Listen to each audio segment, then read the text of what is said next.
Hello everybody, I'm the Velvet Sparrow. Welcome back to Let's Read Katawa Shoujo. What's up? I'm Heart Hero. Oh, sorry, I didn't mean to cut you off. I was about to pretend that you weren't here. Oh, really? Yeah. Oh, well, of course you're gonna pretend I'm not here. Secretly, you wish I was here! Okay. Last left off, we started the festival again. Let's keep going off of that. Yep. I walk off. And we are... Oh, sorry.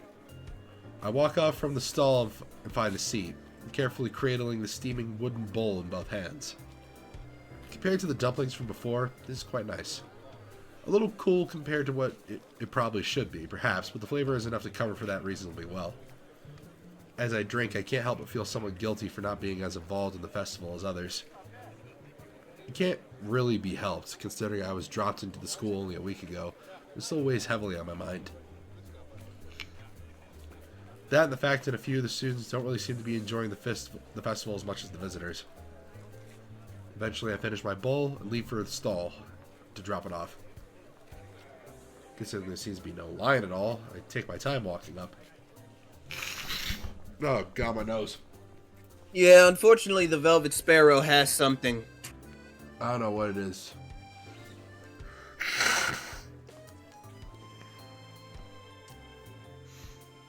It seems the teacher's mission paid off. There are now over a dozen students helping, and much of the unpacking has been done. Despite most of them seeming quite relaxed as they work, Lily still appears to be somewhat stressed. Right. I know what I'll do. Even if it's just one person, I'll make the festival more enjoyable for her. Here. Time to dim the lights. Time to play some Lionel Richie. That's George Michael. Oh shit. Lionel I don't Richie. know Lionel Richie. Neither do I. Right. As I place the bowl on the counter, I call out to Lily. Ah, Hisao, you brought it back. Yeah, here. I slide it into her hands and she takes it over to someone who's apparently on cleaning duty. Considering I didn't see them here before, it's probably a penalty for their tardiness. Hey, Lily? She perks up and returns to the counter as she hears my voice again, realizing I'm still here. Do you want to go see more of the festival? She puffs her cheeks disapprovingly. Looks kind of cute, and in complete contradiction to her usually reserved nature. It takes a few seconds for me to get what she's taking issue with. Whoops. I didn't mean to. Lily giggles at me, exposing her teasing for what it is. You're still not used to the school, are you? She got me. Still, I kind of need to stay with our stall. It's taken until just now to even get everything unpacked. I guess her reluctance it shouldn't overly surprise me, considering how much work she's put into this. Everything seems to be running fine now, though. Besides, you've got extra help on hand anyway. A boy in the middle of cooking some soba noodles turns toward us, grinning. Go on, Lils, you earn yourself a break. We can hold down the fort for now. Yeah, go and back that ass up. If you say it's okay, then I suppose so. But if you need any help... Go get that pipe, girl! Then we'll call you. Go on, we'll be fine. Assuming it's a different student. Lily finally gives up her resistance as he waves a spatula at her. She feels her way toward the back of the stall, picks up her cane on the way. I guess the first thing we should do is look for Hanako. Lily seems kind of worried about her, and I doubt she'd be the kind of person to enjoy milling about in crowds like this all alone. True. So I guess we should search for Hanako. Mutou first. Both of us go quiet for a moment to think. Maybe she's in her dorm room? I doubt it. She doesn't keep too many things in there, so she'd have nothing to do. Ah, the library! As good a place as any to start to search for an avid reader, I suppose. The library it is. We'll check there first, then. Aside from the muffled sounds of the crowd seeping in from outside, the inside of the school seems almost deserted. In order to make sure everyone had enough room, I guess all the events were organized to be held outside, on school grounds. They're definitely quite large by any other school standards. It's nice and quiet in here, isn't it? Yeah, much nicer than the hustle and bustle outside. We take our time and slowly walk through the first floor of the school, eventually reaching the stairs to the second floor. I can't help but notice how Lilly anticipates every door and obstacle, her cane remaining still and her hand skating along the hallway railings. You really know the school well, don't you? She smiles and nods straight ahead. I've been here for a few years now, so I know where everything is. Tomorrow I'm like Daredevil if he didn't know how to fight. She needs to be trained by Stick, and then she'll become the most badass anime vigilante ever. Oh, that would be awesome. The dorms still trip me up, though, sometimes. I haven't been there as long, and they're not as well laid out as the main building. If I'm remembering right, they used to be unused buildings before being renovated and used as dormitories. That explains why the male and female dorms look different from the outside, and why their rooms seem kind of unusual for sleeping quarters. I'd assume that she'd been living in the dormitory since she began attending the school, but now I'm reminded of what she said yesterday. That's right, you mentioned that before. I'd assume that most of the students here lived in the dormitories once they enrolled. A lot of them seem to, in any case. Oh yeah, because most of them actually live down in the town, because that's like where their parents live. Exactly. Oh, right. Lily's expression... Oh, sorry, you. Sorry. And before the dormitories were turned into dormitories, they were originally used as hospital rooms where thick scientists would perform their weird experiments. Yeah, one of those scientists was a guy named Dr. Gregory. He was an asshole. And then and for some strange reason, he was always obsessed with a man named Rowley. I don't know why. Wrong Gregory. Oh, my bad. That's his first name, Gregory House. Yeah, okay, I got it. Yeah. I keep forgetting that's his first name. His first name is Greg. Of course he's an asshole. Lily's expression becomes somewhat harder to read, my questioning evidently touching on a delicate point. Well, how should I say? Everyone has their reasons. Something tells me that this is one of the... Something tells me that one of those with reasons is Hanako, hence her tiptoeing around the answer. My own predicament is yet another such case. Guess we won't find out until we get to her route. Oh, I know what that second one is. I just remember what that second load thing was. What? It's for when we start Hanako's route, because they basically have like the same things for all theirs. Oh, nice. Yeah, so like we can immediately jump to that when we do Hanako's. I forgot. It's been so long since we played this, man. Or read this. It's been so long. At last I say this to this monster. To the man behind the slaughter.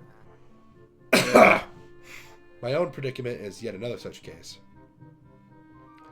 I guess it's a choice everyone here would have to make for themselves, or, in my instance, have made for them. Can't be helped, I suppose. At least Iwanako itself seems like a nice place. It's good to hear you say that. I'd thought you were coming to dislike it. Why would I? With all the disabled people and all. I don't... Yeah, but I mean, like, the cute girls, the fact that everyone seems to be getting along, the fact that despite being a total fucking incel, Kenji is fucking hilarious. Oh, he is, like, the funniest. Yeah, although I'm laughing at him and not with him. Yes, Kenji is quite humorous, especially his rants on how Antifa is somehow funding the feminist movement. I mean, they kind of have similar goals. Yeah. Yeah. I mean, like, not directly funding, but, like, they're kind of working towards the same thing. Yeah, kinda. Yeah. Because, I mean, like, you get rid of fascism, which tries to uphold white supremacist patriarchy. You end up doing one thing that feminism wants. Yeah, basically. Yeah. So, again, not really funding, but they're doing the same thing. So, props to that. Yeah. What about you, though? My reversal of Lily's statement takes her by surprise. I've been here for a while, so... It's not that. You just seemed depressed before about Akira. Akira. Shakira. Huh. What's with that look? Akira's taken. Sorry, Hisao. Lily never sees how fast my palm meets my face at her sly accusation. Hey, I was worried about you. That's no way to respond to concern. While she gives an amused grin, we round the corner of the hallway and enter the library. Ah, of course she's here. Oh, she's reading manga and playing on her Nintendo DS. She totally fucking would, honestly. As we do so, it isn't hard to spot Hanako, considering that the room is completely devoid of anyone else.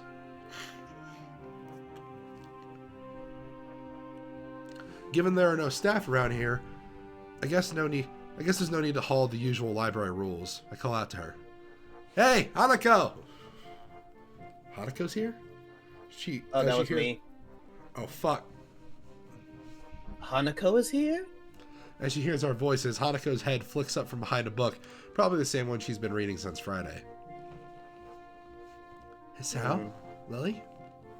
Just thought we'd drop by. Lily just managed to escape from the noodle stall with a little help. That wasn't really an escape. Shh, I'm trying to make you look good. Hanako gives a small giggle, briefly surprising both of us. I just thought that Lily might not be enjoying the festival. Well, now we can enjoy it together, right? The two nod happily before we set out of the library and towards the festivities. I hand over some change to the girl behind the counter, and take 2 styrofoam cups of tea. I try to accentuate my bow a bit to cover for the fact that she's quite obviously deaf. I'd give a thumbs up, actually, before I take the cups of tea. Come to think of it, I probably should have asked for help instead of leaving those two in the gardens while I bought drinks. Trying to juggle the 2 cups of hot tea for them and a can of coffee for myself out of a vending machine isn't exactly easy. Trying to keep this fucking shit out of my nose so I don't sound like I got a dump truck shoved up there. With some careful maneuvering, though, I managed to keep everything stable and upright as I walk over to the bench where Lily and Hanako are sitting and chatting. It's actually quite a nice place. Lit only by moonlight, it's tucked away some distance from the main events. Compared to how hot it had been during the day, the spot is also pleasantly cool by now. Not that it matters all that much. Most of the visitors have moved to areas that are either closer to the fireworks or higher on the hill in order to view the display apparently planned. Welcome back, Hisao. Actually, if he was trying to juggle 3 different things on his person, how come he didn't just stuff the coffee in his pocket? It's in a can, so it wouldn't open or spill. Yeah, true. Yeah, I mean, or just, do the pants they make in Japan not have super big pockets? Maybe. That sucks. Or maybe it's just because I'm fucking massive, so my pockets are huge. I can stuff an entire iPad in there. I can shove an entire rotisserie chicken in my pockets. Literally, I pulled chicken out of my ass. Yeah. Your ears are good. I'm not exactly close, and even Hanako hasn't noticed me. Here you go. Sorry it's instant, but it's all they have left by now. Hanako gingerly takes a cup from my right hand. I gently place the other into Lily's outstretched hands. Did you enjoy the festival then, Hisao? Yeah, it was pretty fun. An honest answer. Much of the food had been made. Most of the food may have been somewhat subpar, but it was a lot of fun in the end, especially with Hanako and Lily. Yeah. In fact, I think those two may have enjoyed themselves even more than I did. With both Lily and me around, much of Hanako's withdrawn nature around others died down enough for her to enjoy herself. As we sit drinking, the whistle of the first firework rings out before it explodes into a violent shower of blue against the night sky, heralding the beginning of the end for the festival. Enthusiastic shouts can be heard from the crowd scattered around the school grounds celebrating them. For minutes on end, Hanako and I watch the fireworks overhead as Lilly blissfully listens to them with her eyes shut. Red, green, yellow, star-shaped, circular, and patterned. All manner of shapes and colors fill the air, one after the other, and dance across the sky. No place near where I lived put on such a lavish display. Festivals like this were a thing of the past in such a metropolitan area. To be seeing such a sight with these two, it's probably the happiest I've been in a long while. So, that's it. The festival's finally ending. Yeah. And I can't see any of it. You can imagine it, though. She gives a delicate, wistful sigh. As much as I might complain about all the stuff we have to do, it's still sad that we'll have to graduate before the next Yamaku festival. I walk forward and stand beside Lilly, gently resting a hand on her shoulder. Hey, don't worry. We'll still have Tanabata later in the year, right? You're right. It would be nice to go there when it comes. Also, Hisao, you're not touching my shoulder. That's my titty. And I thought she was the blind one. Minutes of silence pass, with only the blast of the fireworks to be heard. Seeing these two remind me of those words of advice Lilly had given me as we walked into town together. Cherish the opportunity to make new friends. Hey, Lilly? She turns her head slightly to show that she's been listening, Hanako's gaze still firmly fixed on the Technicolor fireworks bursting overhead. You mind if I join you two for tea every now and again? The smile on her face is more than enough to see her answer.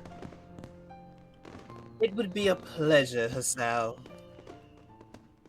We don't get a CG of this?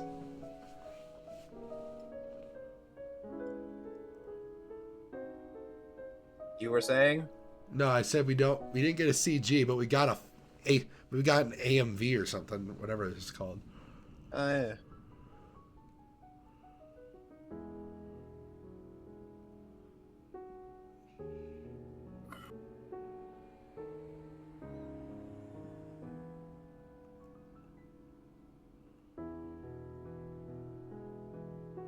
Just wondered, why does anime make it to where, like, when you see the side of someone's mouth, why does the mouth never reach the end of their faces? Like, you just see a little line in the middle of their cheek. Oh my god, is that her as a baby? It's baby Lilly. Aww. And answer your previous question, I have no idea. Alright, so not a lot of stuff for us to do for Act 2. We just got to make one choice. Okay. Alright, at the end. Okay.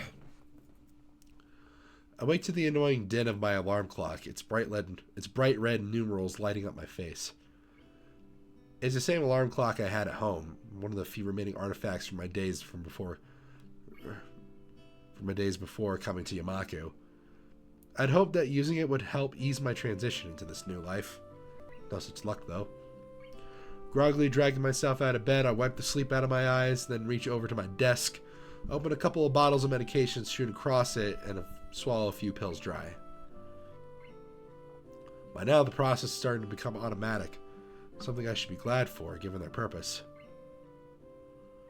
Feeling much more awake than before, I wander into the bathroom. While the shower warms up, my mind begins to wander as my new daily routine begins once again. The bright colors of the fireworks fill my mind, as do the two girls whom I spent my time watching them. It feels strange to be moved by so much by people I know so little about. Then again, I suppose these aren't normal circumstances. At least I have someone to talk to now, aside from my schoolmate next door. With the time left before school begins, today waning, I begin to get ready for class. Walking through the doors into the classroom, I notice that I'm still somewhat early. I see about 5 or 6 students milling around, most of them looking as if they'd rather be still in bed. It's at times like this that I appreciate being a morning person. That said, 2 students in particular seem just as perky as always. Hi, Shizune. Hi, Misha. I suddenly realized that my greeting would be lost on the former, so I quickly followed up with a wave. She doesn't seem overly bothered. Or interested, for that matter. Hello, Hichan. Are you feeling well? I can only assume her greeting comes from Shizune. It's hard to tell if she's speaking as herself or Shizune sometimes. Better than most everyone else, I guess. You two seem bright and chipper. Misha signs us back to Shizune as I say it, eliciting a somewhat terse answer, if her sharp and rapid arm movements are any indication. Considering that these two made such a big deal out of the festival preparations, I probably should have chosen my words more carefully.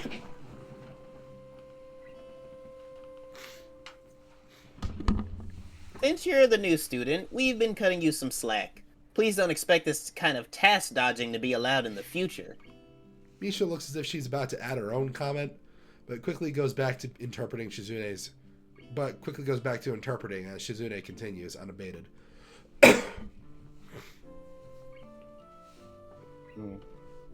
While your contribution to the class 2-3 stall, While your contribution to class 3-2 stall is appreciated. Huh.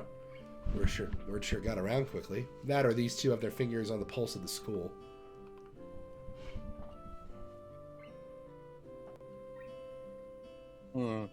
We would prefer your efforts be focused on the task at hand, namely, your own class. Bitch, this ain't a business.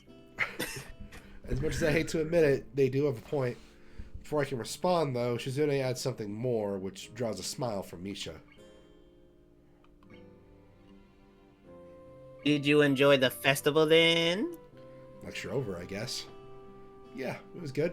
Do you two enjoy it? Shizune gives a short nod as Misha grins and bounces her head up and down. The contrast, side by side, is amusing. Out of the corner of my eye, I notice more students starting to trickle into the classroom. A quick glance at my watch confirms that they're a few minutes late. I look over to Hanako's seat and realize she's already there, and contentedly reading a book. Makes me wonder just how long she's been there without me noticing. With heavy footsteps coming up from the hallway, signaling Mutou's arrival, our idle talking comes to an end, and I take my seat next to Misha. As the door slides open, he strides through with a ponderous gait. His posture is even worse than usual, and his eyes are barely staying open. I guess my quip to Lilly and Hanako about the staff was misplaced. Everyone opens their books as he reaches his desk. Yes, and the first class of the new week begins. You okay? No. You're breathing hard or hardly breathing? I can't breathe through all this fucking snot. Oh, God. And I want to breathe through my mouth. It dries me out. Same. Yeah. I rub my eyes as the lunch bell rings out. I'm glad for the temporary reprieve from work. I'm entirely unsurprised when I look over to the door and see Lilly standing there, cane in hand, patiently waiting for Hanako. She's just standing there menacingly. Considering her acceptance of my request to join them yesterday, I decided to spend my lunchtime with them rather than eat alone. Hanako moves surprisingly fast to meet her companion, and the two enter the hallway before I can catch up. Hey, Chan, where the fuck you going? My anime titties are in here. Lily's head turns slightly, registering the sound of footsteps behind her. As Hanako notices and follows her lead, she almost jumps in surprise. Hisao? Hello, Hisao? Hi, sorry if I startled you. Lilly turns to greet me, helps in her orientation by Hanako. Good afternoon, Hisao. Are you joining us in the painting screaming, I'm a surgeon?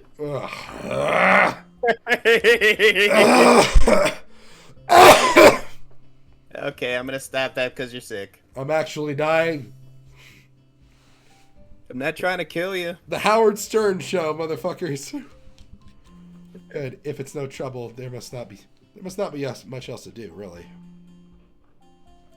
Lily gives a small nod as if to silently brush away any idea that would be troubling in the least. We descend one set of stairs and walk down the hallway to the usual room. Our pace somewhat quicker than usual thanks to Lily using Hanako for direction, rather than her cane in the railings. Yeah, pretty much. As expected, it's deserted. The sounds of the other clubs can only be barely heard as sunlight streams into the room from the outside. Looking around the room, I notice a couple of empty easels propped up against a wall that I don't think were there before. The art club must use this room as extra storage. Which means Red was probably up here. Should I get the chess set out? If you want your ass kicked. She's going to kick our ass, dude. Hanako's voice seems less tense when she's directly addressing Lily.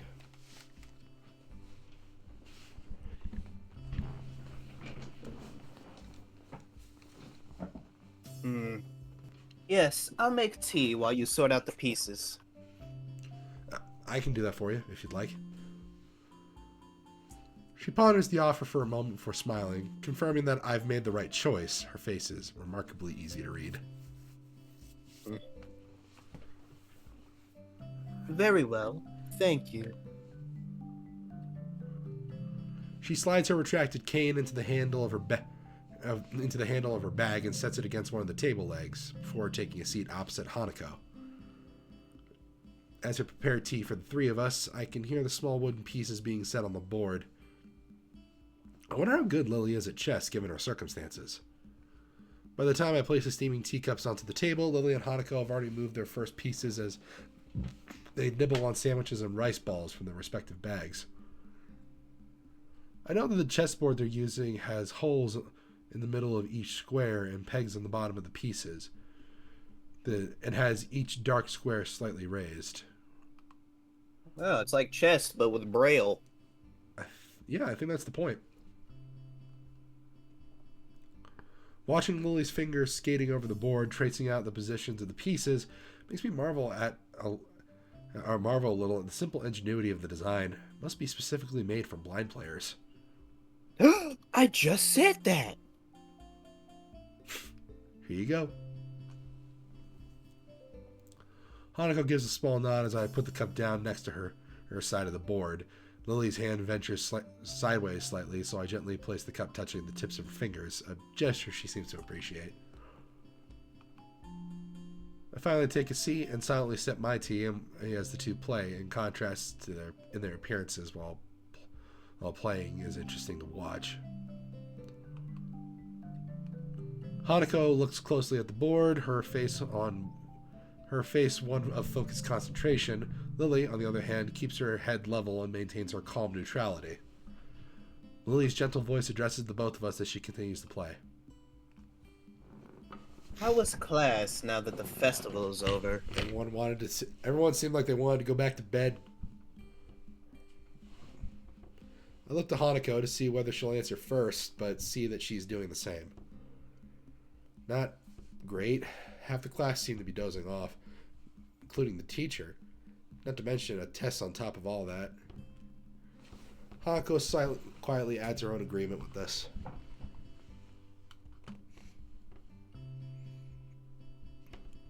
I could imagine that being a bit difficult for you, being a transfer student. Well, I think I did fine. Other than the shock of a test coming so early, science is probably my best subject. How'd you do, Hanako? Me? Okay, I guess. Hanako's too sincere to be able to pull off lying very well. That much is obvious. Lily's smile slips very slightly. From her reaction, Hanako mustn't be skilled enough at academics to do very well without preparation. How'd your class handle it, Lily? It went surprisingly well, actually. Only one student was absent, which was better than the teacher was expecting. With the topic all but run dry, the two concentrate on their chess game once again. I also realized that the person who was absent might have made a few inappropriate comments about the feminist movement. All right, because they share a class. I keep forgetting. I can't say. Yeah, I'm surprised I remembered that. I can't say I've ever liked the idea of a chess game as a spectator sport, but given its unique nature, for once I'm wrapped in watching the game unfold. The pieces haven't even moved! Yeah, come on, man. At least move the damn pieces.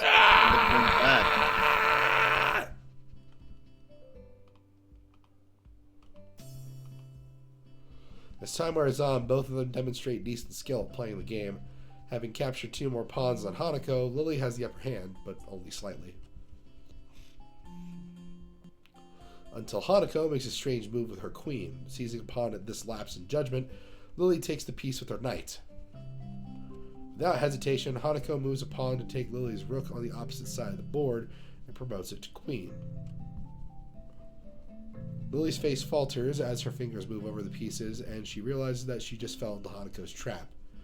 It's a little distracting to have the board traced out after each move, even if it's out of necessity. Judging by Hanako's lack of reaction, she must be used to this. She and Lilly must have played at least a few games of chess against each other, after all. Check. It's not bad at all. Nice, Hanako. Oh, check. Hey, your mom yet? The cup causes her to flower into a surprised blush. Thank you. I didn't think it would work. I look over to Lilly, her fingers having just finished tracing out the position of her remaining pieces in an attempt to extricate her king from this bind. I think this is checkmate. Huh. I take another look at the board to confirm. Sure enough, her king has nowhere to escape without being threatened by another piece. My earlier question as to which of them is better at this has just been answered. So it is. Lilly gives a small sigh as Hanako smiles. From the reactions, it seems like a fairly usual result. How long have you two been playing?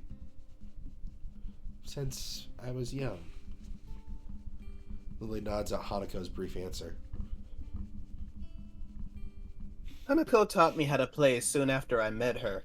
I can beat her every now and then, but that's a rarity. I don't seem to have the right mindset for it. If Lilly came to Iwanako at the start of high school and met Hanako when she moved to the dorms, that means she's only been playing for about 1 year. After seeing Hanako's level of play, I'm not too surprised Lilly has trouble beating her. But she's better at languages than I am, so... Lilly gives an appreciative, if slightly amused, smile at Hanako's quick reversal of her compliment. Well, that's how it is. Fuck!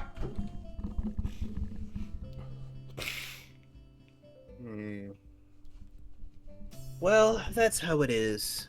That's just the way it is. I can't is what it is out of every situation. Much to everyone's surprise, the bell suddenly rings, heralding the end of the lunch break. Ding dong, ring a ding ding ding dong. That game lasted longer than I thought it did.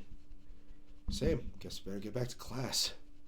Hanako's already in the middle of packing up, so I take Lily's bag and offer it to her. To my surprise, she takes it, nods, but then places it back down on the table.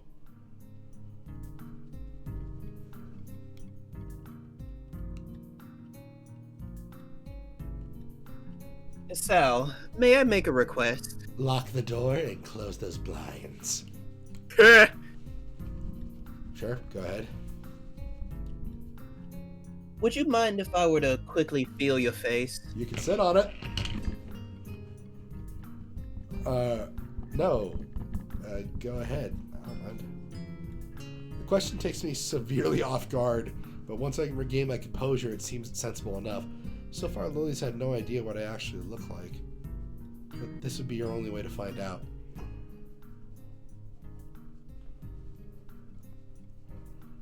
Lilly raises her right hand, which I take in mine and guides to my face before letting go.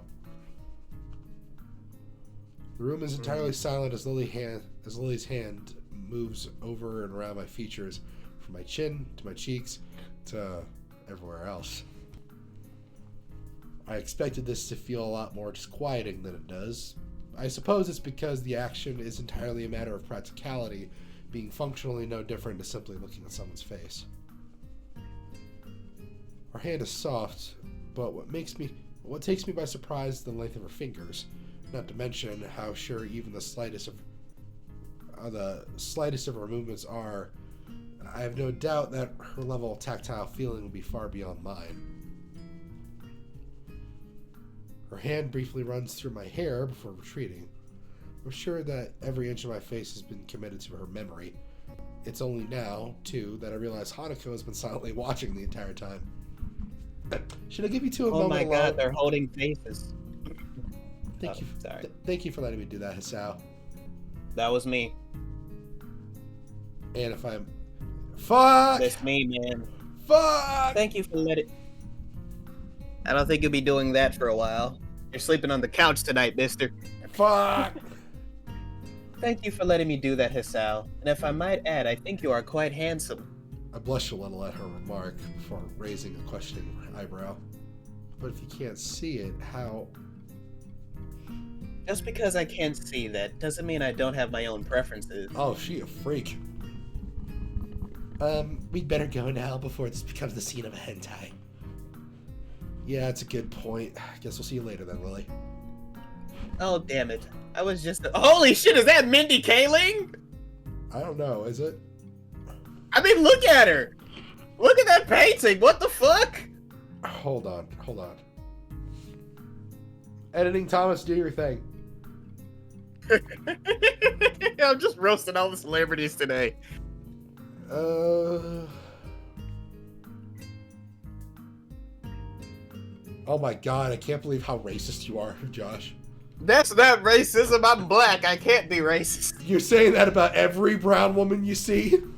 That's racist. No, just Mindy Kaling.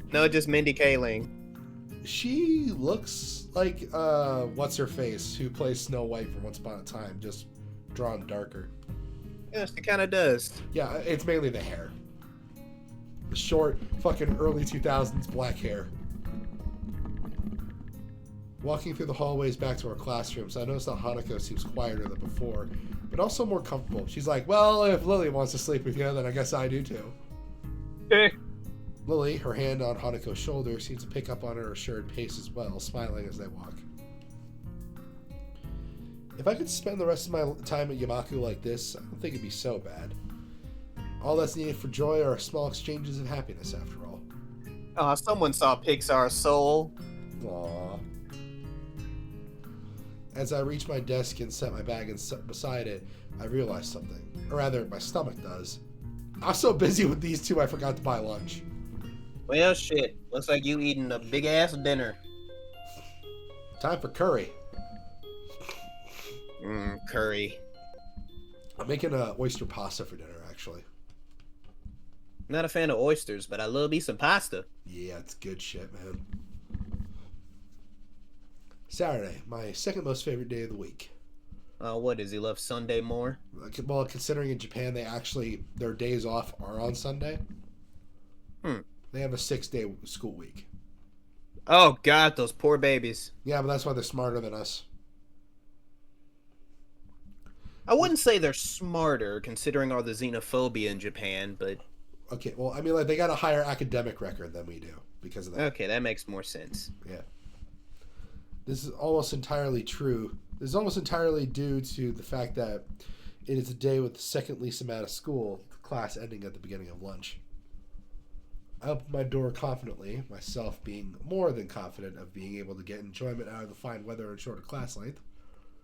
I confidently stride down the hallway and down the stairs to the lobby of the male dorms. He got felt up by a blind girl and he's up his own ass. And I'm feeling good. Burner.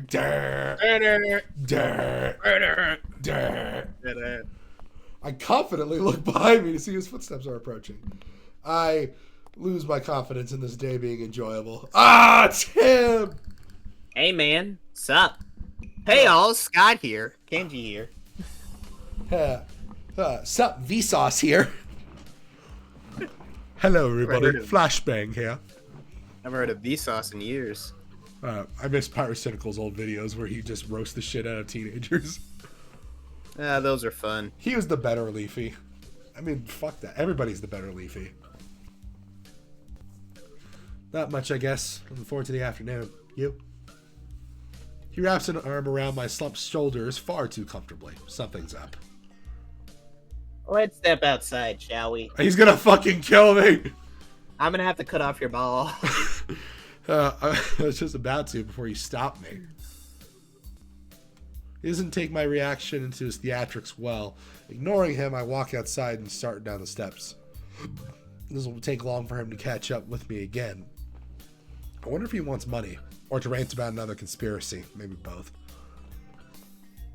I've got a bone to pick with you. You've been interacting with the female specimen. Uh-huh. It's about that blonde. You know who I'm talking about? Kenji's, the one with the big titties. Kenji totally made a pass at Lily, and she turned him down, and that's why he's all butthurt. Yeah, pretty much. Oh my fucking god. Conspiracy it is. For a moment I contemplate feigning ignorance, but I realize this will go quicker if I just let him get it all out. Lily, the one from your class? You're on first name terms with her? The harlot? The witch? He looks positively shocked at this development. He did not expect me to be able to answer. He gathers himself and coughs into his fists, dramatically, like everything he does. Well, never mind that. I'm here to warn you, you know, man to man. Warn me about what, Lily? Your testicles are at stake. Yeah, you don't know her name, man. You don't know her, man. It's mostly true. I've only known her and Hanako for less than 2 weeks. And even then, we've just been exchanging banal chatter about schools, while we away lunch. I'm pretty sure you don't know her either. That's not the point. You're the one spending inordinate amounts of time with her. Alright, she's secretly a testicle vampire wanting to suck the semen right out of your nutsack. Would. It distresses me that someone like Kenji, who's probably far out of the loop as one could possibly get, knows about such trivial facts as who I should choose to befriend. And then again, I am a transfer student, and she's not only the representative of the class, but also a tall blonde. Maybe I should appreciate this ranting as a warning that the rumor mill exists in the school, and that I'm firmly within it. It's just lunch, nothing special. Look, man, under the bridge. See this bridge? You're under it. A man's gotta do what a man's gotta do to get intel. And I am not, and I repeat, not going to sell any more of my pubic hair. I just want to make sure you don't end up too far under the bridge. I might not be able to pull you out. You listen to me, Kenji. That's okay. A lot of people get lost. That's why I'm here to help. I'm here to guide you like the bloodhound I am. Just be careful around her, okay? She looks all harmless on the outside, but I've heard shit. Bad shit. She's into BDSM. And she used to give guys blowjobs behind TGI Fridays. But not me. She refused to suck on my schlong. She said it looked like a pig's tail for some fucking reason. You know the student council, right? Yeah, the big Misha, shitty Shizune. pink-haired one and the flat cat girl. He seems to involuntarily shudder as he says the words. Putting him and Shizune together in a room is an amusing mental exercise. I wonder if they've met. Yeah, Shizune and Misha are in my class. Seem to have dodged the draft, though. Good man. Good man. But this blonde, she was in there. And the student council. Right damn there! Well, that explains why she and Shizune have a bone to pick with each other. Good. She's like, oh, well, you skipped out. Well, you don't do student council duties anymore, so you're not as hardworking as the rest of us. And like, if I didn't potentially see something in her, I would fucking dropkick Shizune, I swear. Same. Yeah, no, my words were, if she wasn't a woman, I'd equal rights and lefts. Just remember that. Yeah, besides, she could probably fight back. I've seen some deaf people be able to kick some serious ass. I mean, not every deaf person is Daredevil, but, you know. Well, not every blind person is Daredevil either. Did I accidentally get Daredevil's fucking disability confused? God damn it. Yes, you did. I see. And she's not there now. Seriously, think about it. Something must have gone down while disturbing the peace. look into my eyes and tell me the things you've been blabbing about behind my back. The tenacity I hold is hard to break down. It's too late for apologies. It's going down. Love that song so much. You just did a duet with Kenji. I can't believe I tricked you into doing a duet with Kenji. Fuck off. Yeah, I love that song so much. I stopped walking for a moment, giving the idea more thought than I probably should. It would explain the fight the two had, at least in part. Wait, no, not really. Even leaving the student council would need a catalyst. In the end, it doesn't explain much at all, other than the fact that their feud goes back some ways. I guess you have a point. I'm not saying how that really affects me, though. Okay. Now field this one. Lilly's foreign, obviously. Yeah, she's Asian, obviously. Now, what nationality is she? I open my mouth to give an answer, but realize that I have none. In fact, I've given the matter very little thought. Given that she has no accent and acts perfectly Japanese, I suppose it never really seemed important. Now that he mentions it, though, I am rather curious. To be honest, I don't know. Maybe English? They like tea. Probably shouldn't. Everybody likes tea, Hisao. I probably shouldn't resort to stereotypes, but it's the only lead I have. You're not thinking. Luckily, you have me here to think for you. Gee, thanks. Yeah, he brushes off the quip effortlessly. Now, answer me this. Who has a lot of social power, is filthy, stinking rich? You know, blondes are all rich, right? Has had a long history of disputes and used to belong to a much larger organization. Oh my fucking god! He discerned that she's Scottish because of some shit that happened to her. The Roman Catholic Church? Well, okay, there's that. But there's also the Mafia. Come on, rich, foreign, there's no way she doesn't have connections to them. Her and Al Capone has to have at least been her great-great-great-grandnephew's uncle. It wouldn't have been that far back. It was like a person ago. Yeah. I have reason to doubt the logic of his deductions, but he shows no sign of stopping. So, do you know where I think she's from? Italy? Mainland. Italy's small time, dude. She has to be from Sicily. All those mafioso types come from there. Well, I just figured out running around, putting horse heads in fucking bedrooms. I guess I just figured out where Remy's dad is from. Oh yeah. Oh, by the way, I also Mom also helped me come up with like what Remy's parents' name should be. His dad is Vito, so his name is Vito Vincenzo. For a second, I thought you were gonna say his dad was named Linguini and his mom was named Colette. I was thinking about naming his mom Colette. Okay, that works. Yeah, but like actually, her name's gonna be Jacqueline. Jacqueline. Yeah, I just don't know. I don't know what her maiden name is gonna be, so Jacqueline Vincenzo. So yeah, Vito and Jacqueline and their son Remy, and Vito's brother Paul. It's just Paul. Yeah, well he goes by Paulie, but still. Mainland. Wait, no. Russia! Damn, this could be bad. The mafia there is serious business, man. Ex-KGB everywhere. Parliamentaries. Paramilitaries. Paramilitaries. Hardcore smuggling. And... Wait, stop. Just slow down a sec. What point are you trying to get at here? I believe she's secretly a member of the Red Room. You don't know what she'll do, man. I won't get in your way. Agents don't operate like that.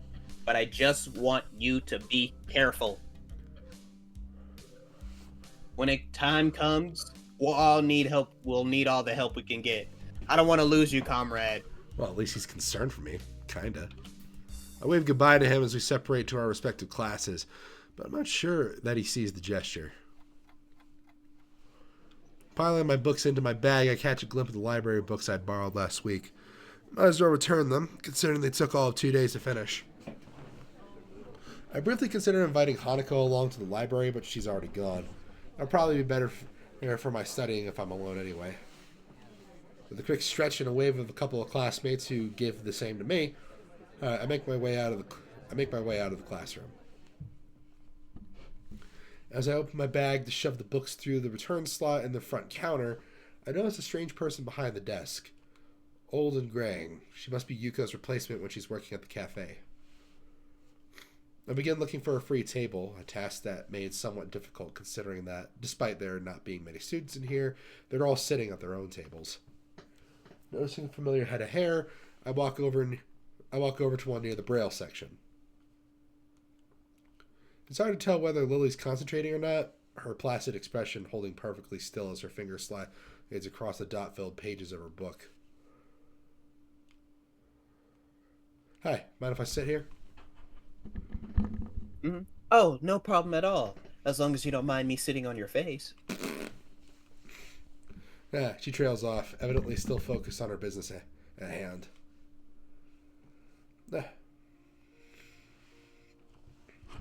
Hisao. She gives a nod of greeting as I sit opposite her at the table. Pluck a chemistry textbook out of my bag and quickly thumb through the chapter we're covering in class. For a while, we sit there and read, each in our own way.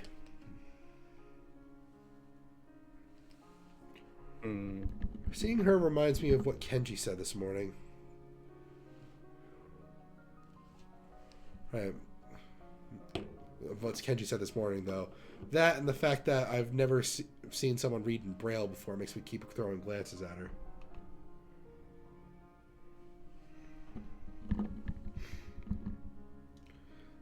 I kind of feel guilty about it, given that she has no way to realize I'm doing so. So I just decided to ask her about it. Her lineage isn't exactly a state secret, after all.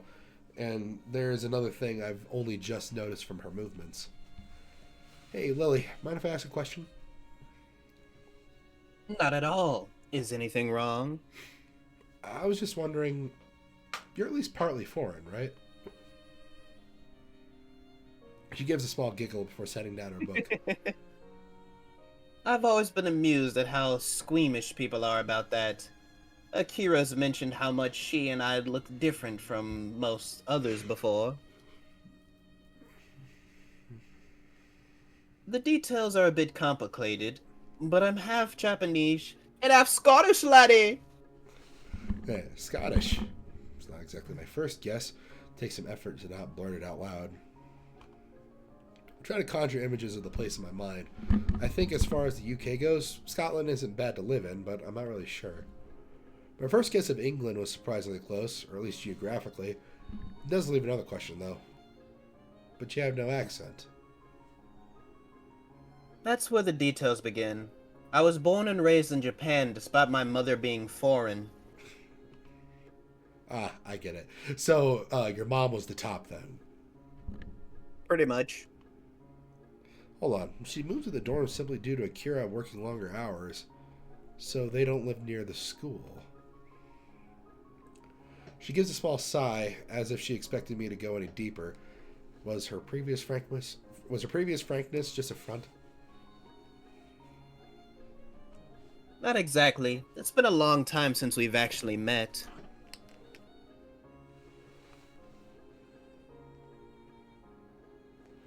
I feel like I'm not getting the whole story, but I don't really want to go unduly prying into her situation. Her about face shows, she kind of feels awkward about it. So, do you speak much English? To be honest, I don't know that much about Scotland, but at least I know that that's the main language there. She takes her a moment to collect herself, appreciating the change in topic.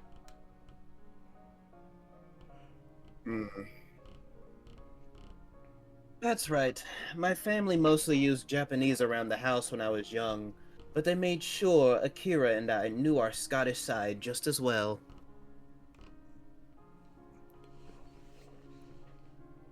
I'm fluent in the language, but I'm also studying it in school to keep my skills up and have the qualifications on paper mainly. So you're bilingual. It's pretty impressive. Hmm. I wouldn't go that far. Having parents who can speak the language is a large advantage, and English books in Braille aren't too hard to buy or import, with Yuuko's help at least. It's relatively high demand for a local English teach. Fuck! There's a relatively high demand for local English teachers here anyway, which also helps give me some motivation to learn it well. Demand for English teachers. For a moment, I wonder why she brought this up. You're planning to be an English teacher? She gives an enthusiastic nod. That must be nice, having such a definite future in mind. I've never really given much thought to mine, so I'm kind of envious. What's wrong? It's just, I could see you as a teacher pretty easily. It suits you. For a moment, she's speechless. She lowers her head a little and lets out a nervous giggle, something I've never seen her do before. With Lily's role as class representative and her dependable nature, teaching does seem to be a line of work fitting her personality. Sorry, it was probably a little much. It is true, though. Waving her hand in front of her face dismissively, she quickly recovers. It's not that. It's just that only one person ever said that to me before. A short, somewhat awkward silence follows the discussion. Without knowing it, I end up steering into a troublesome topic again. I should try to cheer her up a little. It was me who went and got her brooding, after all. Want to go grab lunch in the cafeteria after this? It might perk her up a bit, or at least take her mind off her apparently complicated family situation. Going by her smile, it seems to have the intended effect. I appreciate the thought, but the food there... Quite a quick redirection of the conversation. She does have a point, though. The food there isn't the greatest.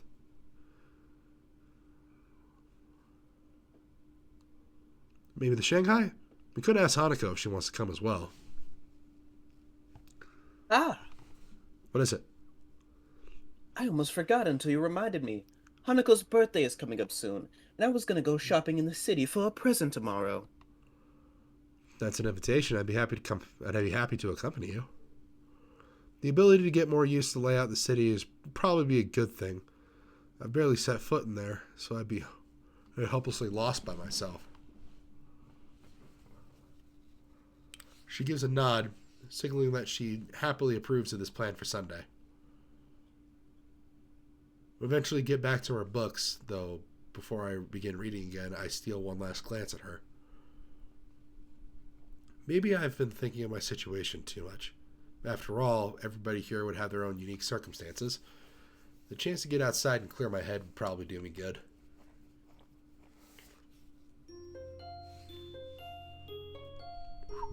How much more time we got before we end it? I don't know.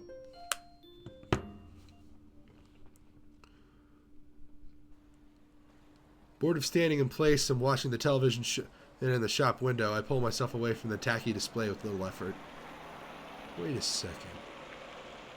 Hey, I recognize this bridge! Hold up a second. Hold on. What was the second location of Persona 5 Strikers? What was that? I don't know, dude. Give me a minute. Someone's calling me.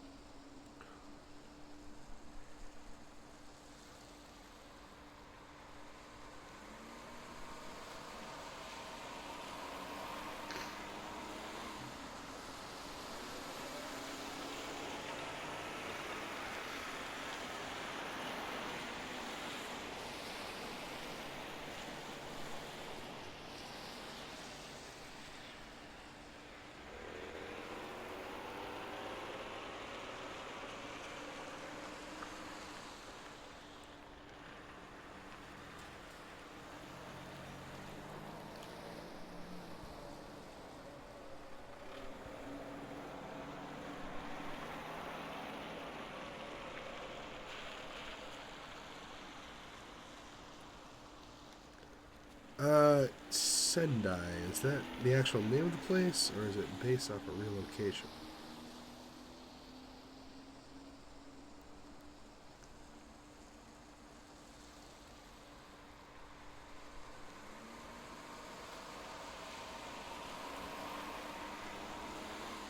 Yes, it is! Holy shit, this looks like, I think we just found out where this game takes place.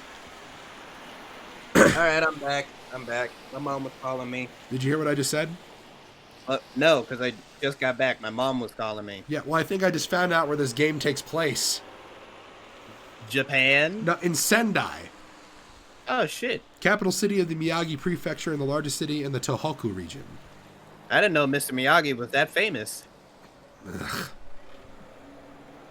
Here, I'm sending you a link to the Wikipedia page. You can read off some facts about the place.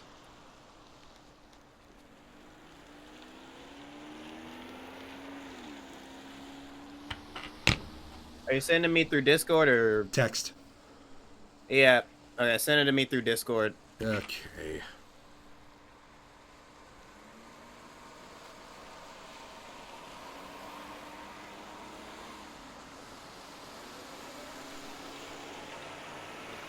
It says that the call ended. What the fuck? It's not. Then my phone's just being weird. After living at Yamaku, the city seems like an entirely different world. No running in the halls, calm and orderly conduct is to be used at all times in the classrooms. Students are to exit rooms after checking both directions for oncomers. Elevators are reserved for movement-impaired students, single file on stairs. Compared to such strict, almost regimental standards, the city's shopping arcade might as well be a strange country. While the school may have its fair share of hustle and bustle during the festival, the outside world is much different. It's strange, having lived in a metropolitan city before my accident, this should feel more natural than Yamaku and the surrounding town ever could. Yet it feels foreign somehow. The elevated walkways and tall buildings, each adorned with billboards that's taller than any 3 people, don't do anything to distract me from the passing crowd's reactions. While Lily keeps one hand on my shoulder, the other holding her cane, which taps the ground with a metronome-like steadiness, looking over to her, that neutral smile of hers still holds. Having only seen her in her school uniform, I'd not have recognized her as she sat on a bench waiting for me to come, if not for her cane propped up against it and her distinctive hair. I can't tell whether they're glancing at her due to her height, her foreign looks, her obvious blindness, or all 3. Or those titties. Not that any of those made the situation any less uncomfortable than it is.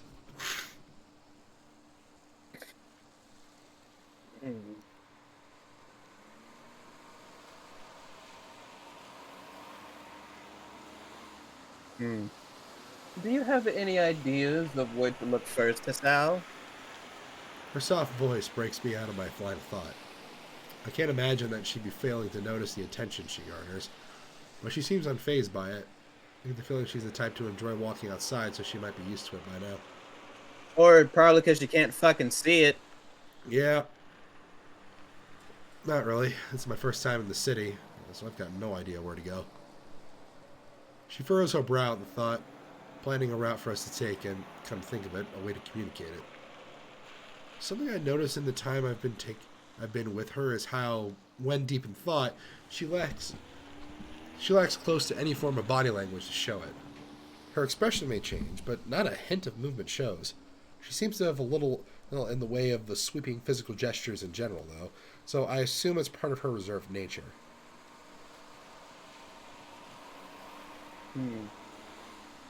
Is there a large electronics store near here? I take a quick look around, mostly finding clothing stores. One of them is named Soup. After a few seconds, I notice a store with a bright blue sign some distance away that fits her description. Yeah, it's just a bit ahead of us. Should we go in that direction? Thankfully, it's just the information she needed. With a nod, we start off and head towards Lily's unknown destination. Landmarks being our guide. Ooh, ice cream. The cream of ice. Yeah, here you go. 1 vanilla, 1 chocolate. I hand the money over to the counter and take some of the cones to the railing that Lily's standing on. I can't believe I let her trick me into this. Yeah, not only she led me to an ice cream stall, but also got me to buy her some. At least she gave me some of the money for hers. Sure enough, she's patiently waiting where I left her. I guess she was planning on making the day an event rather than a simple shopping trip. I call out to her and slowly place the vanilla cone in her outstretched hands, being careful to make sure that she's got a good hold of it before letting go. At least her tastes are fairly normal. Hell, I was worried she'd ask for some weird flavor when she first asked, like mint. Well, joke's on you. I love mint. You like toothpaste, the ice cream. It doesn't taste like toothpaste. It tastes like, you know those little Anders mints? Yeah, I know. It tastes like that. It's fucking awesome. Yeah, that's what people say it though. So I thought I'd make the joke. Yeah, well, it's not more mint than chocolate. It's mostly chocolate that I taste when I have that. At least her tastes are fairly normal. Here's a change. It's okay. Keep it. I moved to protest, but realized the futility of doing so over such a small amount. I slipped the coin into my pocket, supplementing my meager allowance ever so slightly. Lily shows no sign of wanting to get up, so I take a seat beside her and start eating my own ice cream. Summer weather's nice. Hopefully it'll hold out for a while. You too? I'm beginning to think that I'm the only person who prefers winter. I contemplate her statement for a long moment. Yeah, I think you might be. She draws the intended reaction. It's cute when she's pouting. It's adorable. So I can't really imagine what's so good about winter. You can't go out without bundling up, and you'll still freeze anyway. I used to live I used to live further north, where there'd be plenty of snow to play in. It was a little nostalgic. I don't like the heat very much either. Hold on. Oh. Go ahead. I read your lie. That's fine. At least you can wear a skirt, so don't complain about that. She gives an amused giggle as we both get back to finishing our already melting cones. I idly sit and watch the crowd going by as we eat, catching bits and pieces of conversation. Looking to Lily, she's dutifully licking her ice cream from the top downwards, blissfully unaware of the fact that it's beginning to melt. It's melting. Where? Down a bit. She lowers her mouth from the top of the cone, but has no idea exactly where the ice cream is dripping. What follows is a game of guiding her left and right until she finally finds it. Oh my fucking god, the image that just went into my head. Mm-hmm. Yeah, except it wasn't with ice cream. You naughty, naughty boy. To any onlooker, it must have seemed absolutely bizarre. A girl with her eyes closed, turning her cone over and over as the guy next to her gives her instructions. A strange variant of childhood blindfold games, maybe. In good time, we finally finish our treats, while away the time conversing casually. Caught in mid-sentence, Lily perks her head in her trademark manner. It's an unmistakable sign that something's caught her attention.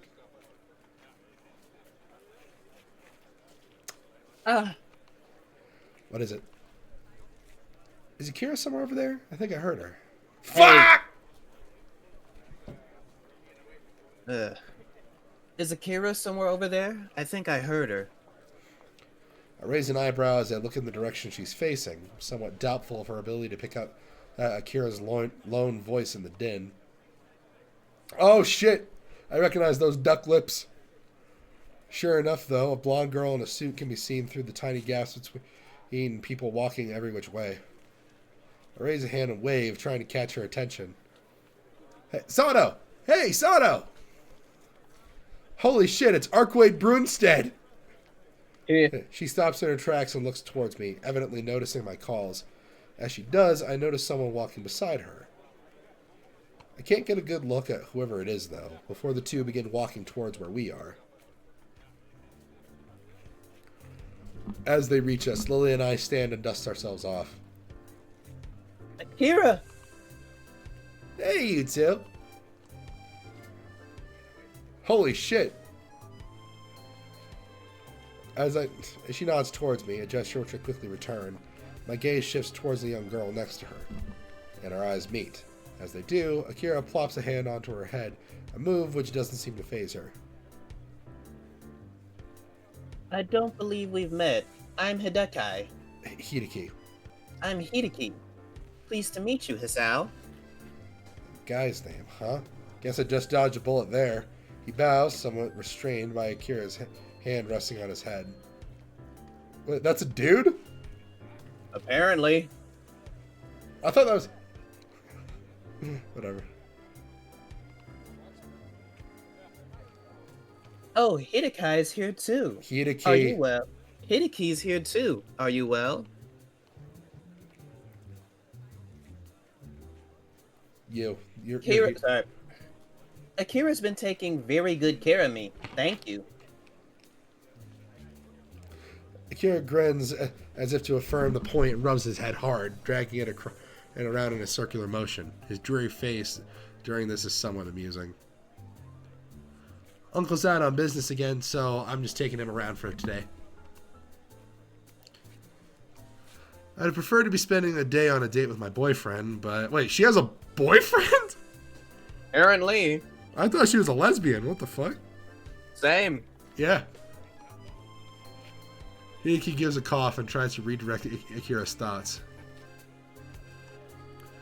As he does so, though, I find mine wandering. They related? And further, as first cousins? I suppose that explains why she's taking care of him in any case. Come to think of it, Hideaki, how do you know my name? Akira told me, being a Yamaka student, I suppose you're disabled in some way. Well, you're not just supposed to say it. Not everyone in Yamaku is disabled.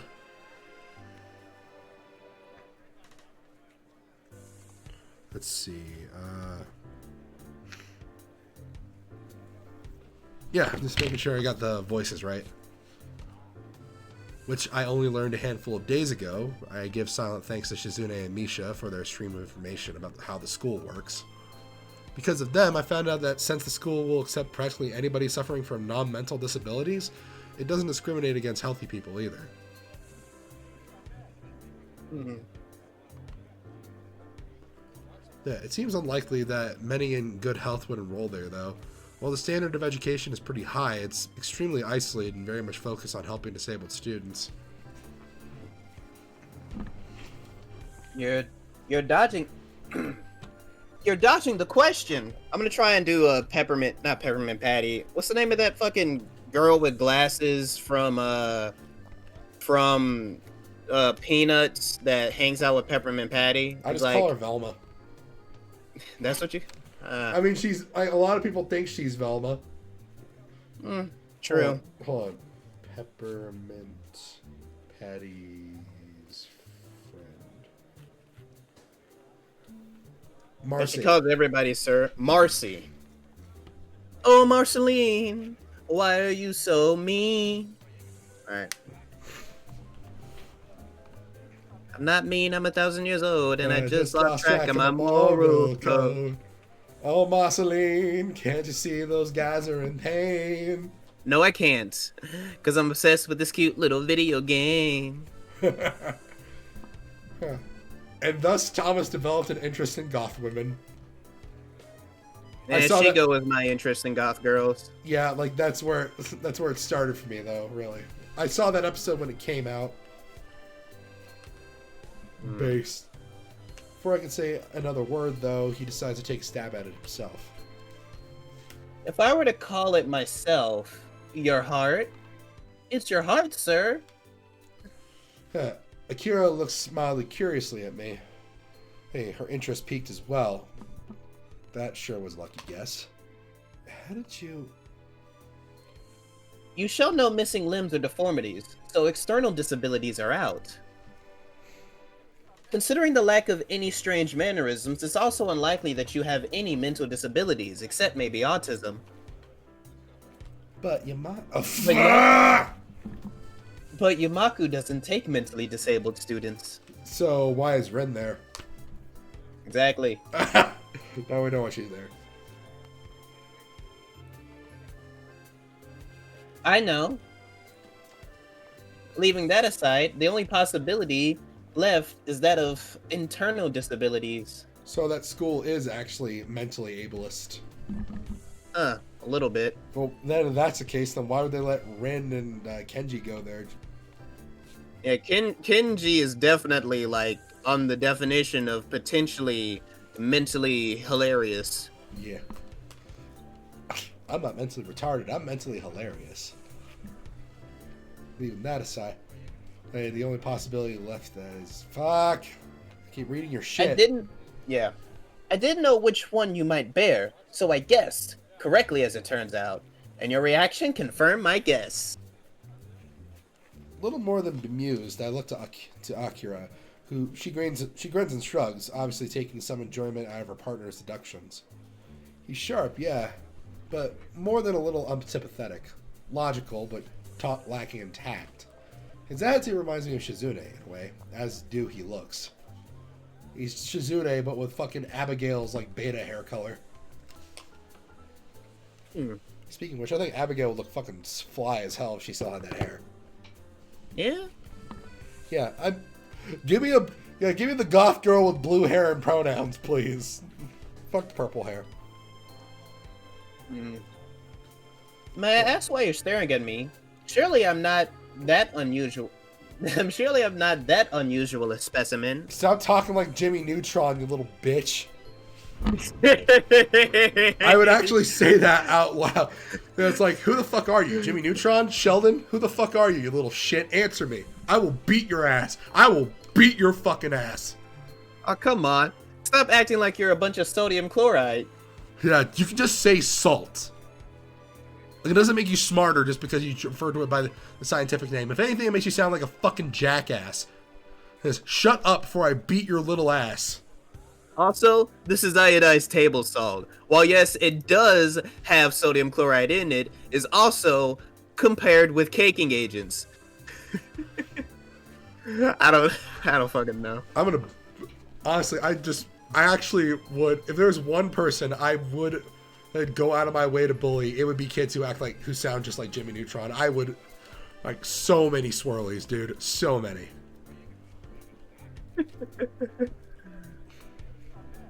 Does he not know how unusual he looks? Because I could overlook the spats and clothing as just being coincidental, but the ribbon in his hair really is too much. That's entirely beside the point, though. Sorry, you just remind me of someone. Of a transgender Jimmy Neutron, apparently. No, transgender Shizune. I mean, like, that's a dude, though. Yeah. Yeah, he's just... That's a femboy. We met a femboy. Someone made a mod to date this character, I'm sure. Akira gives him a sharp jab with her elbow. Telling you you're not much different from her. Yeah, he coughs into his hand to try and maintain an upright and serious demeanor. I see you've met my sister then. Perhaps my full name might help you.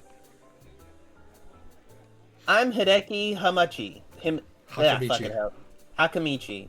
You're probably thinking of my sister, Shizune Hakamichi. Oh!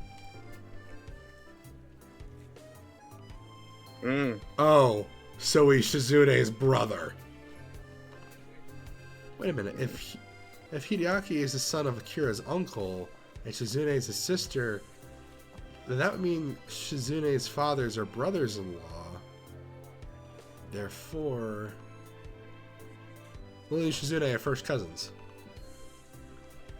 Lilly groans in an uncharacteristically unrestrained manner. The reaction earns an amused smirk from her sister.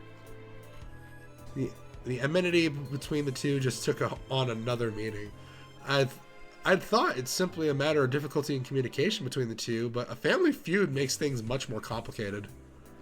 Welcome to Family Feud! Alright, let's go!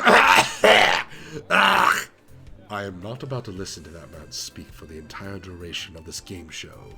I have foreseen it. God damn it. No one gets my references. I got it. From It what? wasn't making me laugh, but I got it. What was it from? It is from... I cannot remember. Fuck! It's from Sonic for Hire. You can choose your friends, but you can't choose your family. She gives a heartfelt shrug. She mustn't give as much weight to the two's conflicts as I do. Well, that's how it is. What are you up to anyway on this fine day? We're shopping for Hanako's birthday present. The day will be coming up soon, so this is the last chance we'll have before school starts again for the week.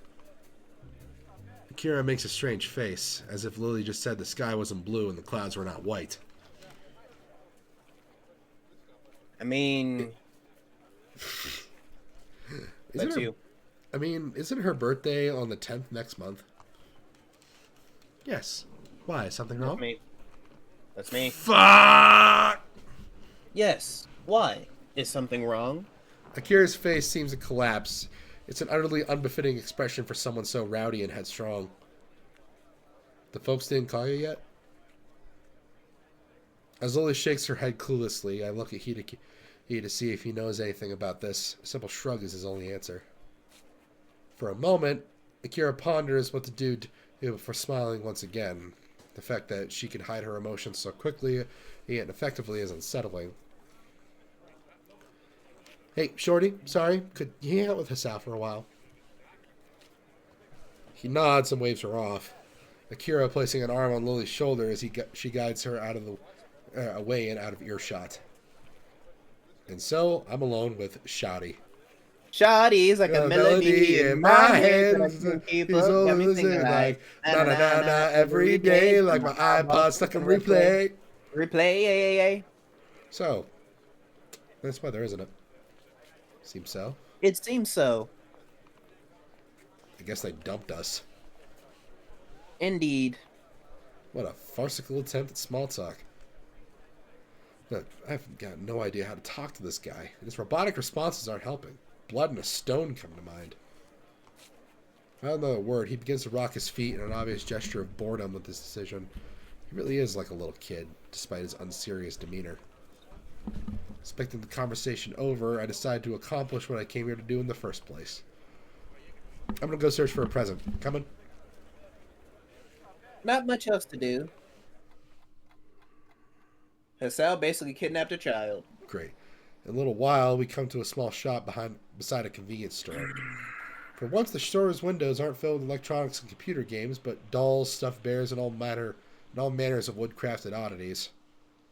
Othello's Antiques. An antique store. Well, if there's anything in this town that's Hanako, I guess it'd be here.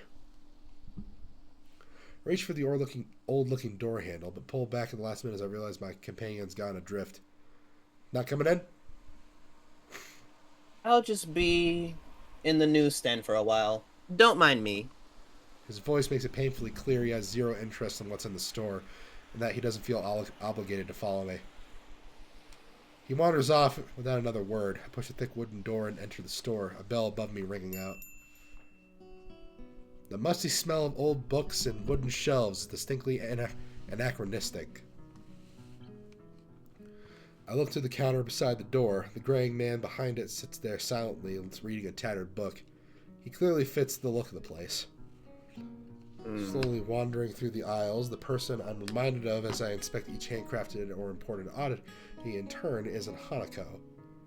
Crouching down, I examine the ancient oak desk inside the shop window. At least 30 dolls, all varying wildly in size and make. The only similarities between them is the long Victorian dresses they wear. I turn the price tag of one that looks to be about waist height. Not my price bracket at all. I do the same to each of them, getting more and more depressed as they get smaller and smaller in size. That is, until I reach the smallest one. It's affordable, just yet of quality make with long burned hair and a little blue dress. I decide it's the kind of present Hanako would appreciate. pretty looking, far from gaudy. After I carefully pick it up, I decide to keep looking around the store, not sure whether it's because I like the atmosphere or out of simple curiosity. Peeking around the counter before I go to the next aisle, I see that the shelves in one are stocked with wooden toys, from toy cars to intricate automatons. Tucked behind a line of nutcrackers, I notice a plain wooden box. It feels surprisingly light as I pick it up with my free hand. The lid only needs the smallest movements to pop open. A little metal drum inside begins to rotate immediately. For seconds on end, I simply stand there listening to the palm-sized melody. As it plays, I take the tiny price tag in my fingers and bring it up to my face. The minuscule cursive writing takes some effort to read. It's affordable. Sort of. Grimacing slightly, I close the lid and make my way to the counter with the doll and music box in hand. Oh my god! It's Vincent van Gogh! Holy shit, that man is haggard. When I lay the two on the counter, the man behind it sits up and takes stock of them. He doesn't hide very well his surprise at someone my age buying them. It's painful, but I hand over the money for the two and leave the store with a small opaque bag in hand. Hideaki being there takes me by surprise. Oh. Hi, thought you'd be at the newsstand. Akira gave me a call. She was waiting for us at the fountain with Lilly. At least that solves the issue of trying to find them again. We head off back to the fountain. Hideaki's immaculate posture and presentation, despite his appearance, makes for a strange contrast even as we walk. Lilly and Akira stand there waiting for us, their faces hard to read. Hey, you ready to go, Shorty? Hideaki's mood seems to improve as he rejoins her. See ya, Lilly. Hisao, tell Hanako I said happy birthday. We will. Bye. Goodbye, Akira. With that, the two disappear from the fracas of the afternoon city crowd. Turning to Lilly, I notice she's carrying a small bag. It's now that I realize why her disposition felt different from before. While Lily's typically the type to wear her emotions on her sleeve, her expression and tone are clouded and difficult to read. It's more than a little off-putting. Given the effort she's been making to hide her emotions, I doubt she wants to be cornered on why she's feeling this way. Ready to buy Hanako a present? Yes, have you? Yep. Shall we head back to the bus stop then? Okay. Should be a bus back to Yuuko pretty soon. With that, we begin to walk. It feels strange compared to before. Lily's hand on my forearm feels unusually tense, and the whole atmosphere is extraordinarily awkward. The silence continues for a long while. I don't really like seeing her like this.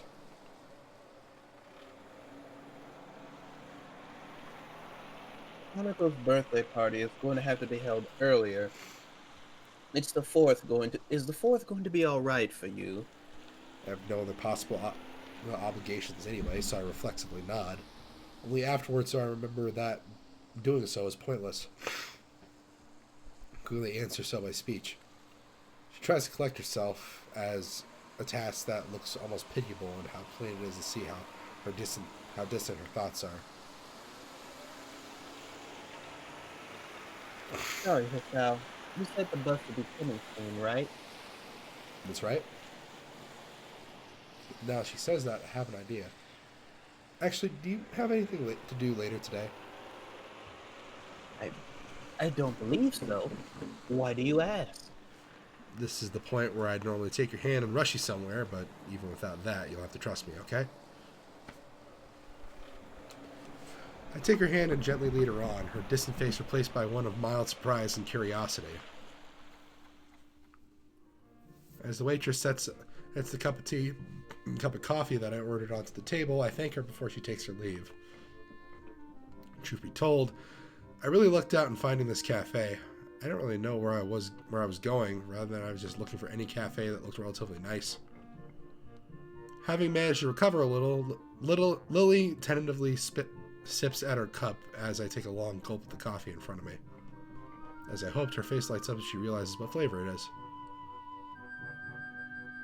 Oh, this is wonderful. Hisao, how did you know that this was...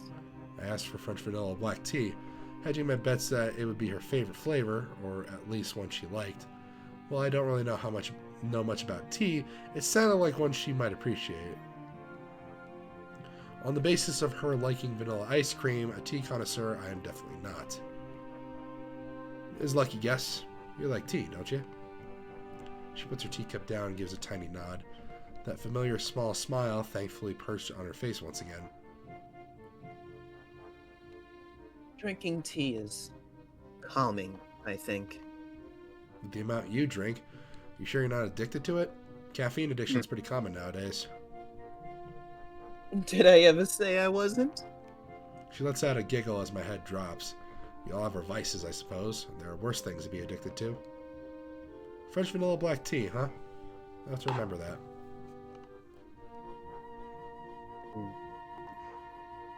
For a while, we both silently drink. It's comforting to have someone like her nearby in such new surroundings, even if it's just the two of us sitting in silence. I'm beginning to wonder if this feeling is the same for her, until she sets down her cup.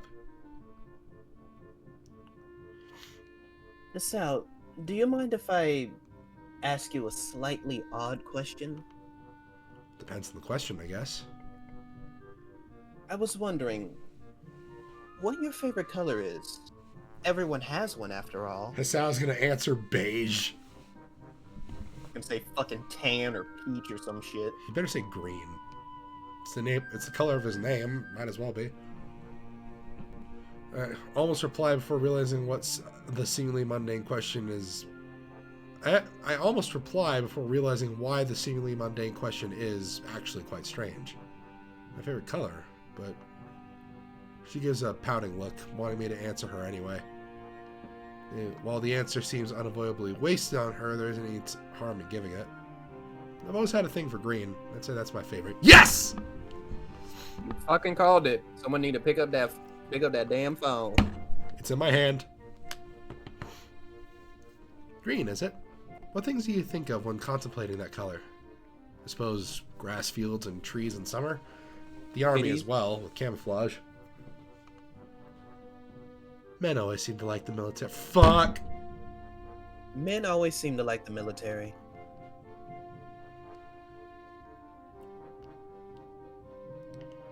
But that sounds like a nice color. A very nice color. She nods her head a little, as if approving of the choice. Considering how foreign the concept of color is to her mind, labeling it by association seems reasonable enough. If everyone has a favorite color, then what's yours? White. I'm told that's the color of snow. And of ice cream. And of the master race. You wanna tell me something, Thomas? She's blonde with blue eyes. Figure it out. How dare you? I'm making fun of her, not telling you. Whatever. Alright. You know better than me, then. If you only like the color because of a favorite food, I guess white is nice too, though. Speaking of colors, it's getting dark soon. Let me help you up. Lily offers her hands, which I take in mind to help lever her up from her seat at the table. Its softness compared to mine then takes me off guard, as I'm not actually used to such casual contact. Wait, actually no, the true master race has orange skin. Yeah, the PC gaming master race. The glorious PC gaming master race. I love them. Yeah, it doesn't seem to bother her at all, though. While it seems obvious why, it feels like just one more ladylike aspect to her. As her hand moves to her pocket, I quickly cut her off. Don't worry, I'll pay for this. Oh, thank you, Hisao. Such a gentleman. She gives an earnest smile. Well, at the gesture. A reward much greater than that of her words.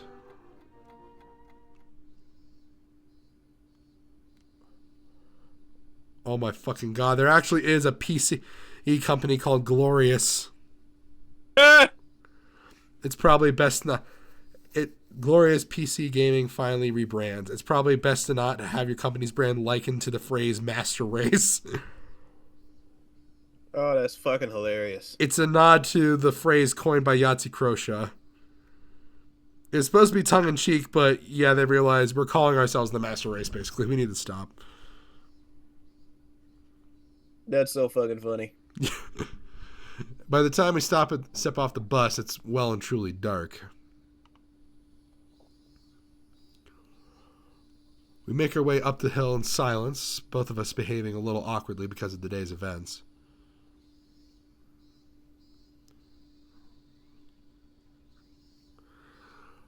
Alright, so while I'm still concerned over Lily's withdrawn nature after meeting with her sister, the fact that I managed to cheer her up even slightly feels like a personal victory. Because every night I lay awake and I find no conclusion. Yeah, Silver's theme song is a gay breakup song. Is it? Yeah, that's the Dreams of an Absolution. It's a breakup song. Oh, I had no idea. Yeah, like, I don't know if, like, there was an official word about it or anything, but, like, I heard somewhere that Bentley Jones said that, like, he wrote it after he broke up with his last boyfriend. Oh. Yeah, so... Yeah, Silver's theme is a gay breakup song. Poor baby. That's both, like, simultaneously hilarious and, like, really cool. May our temperatures be higher and may our frames be high and our temperatures be low.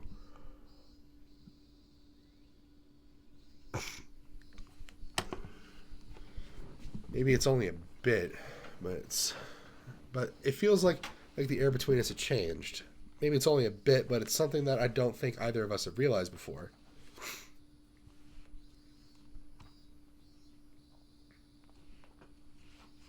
That was a date, wasn't it? Took you this long to figure it out?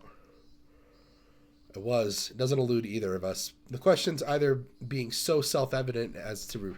the question's answer being so self-evident and as to be rhetorical. Awkward as it may be, I don't think this feeling is bad. In fact, quite the opposite. I don't know what it is. I certainly can't be sure, but it feels like something a little more than friendship. Understanding? Empathy? Searching for words to adequately describe a bit is difficult, nonetheless. More than a like, more than a love, more than love. I said, baby, I'ma make you mine, and I ain't giving up. Hey, I found out how to screen share on the mobile Discord. Oh, cool.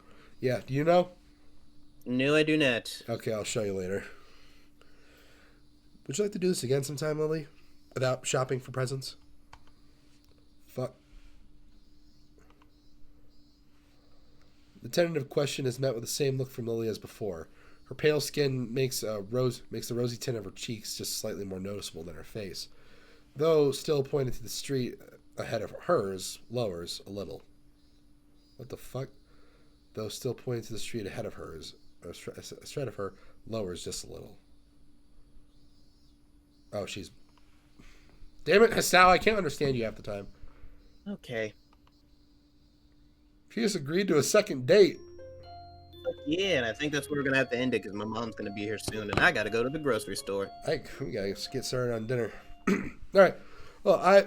Well, thanks for tuning in. If you did, drop a like, drop a comment, subscribe. Go check out Josh's channel, the works. I've been the Velvet Sparrow. I'm Heart Hero 456. And everything we say, everything we do, everything we sing, we do it for love. Baggies! Sup, fuck nuts?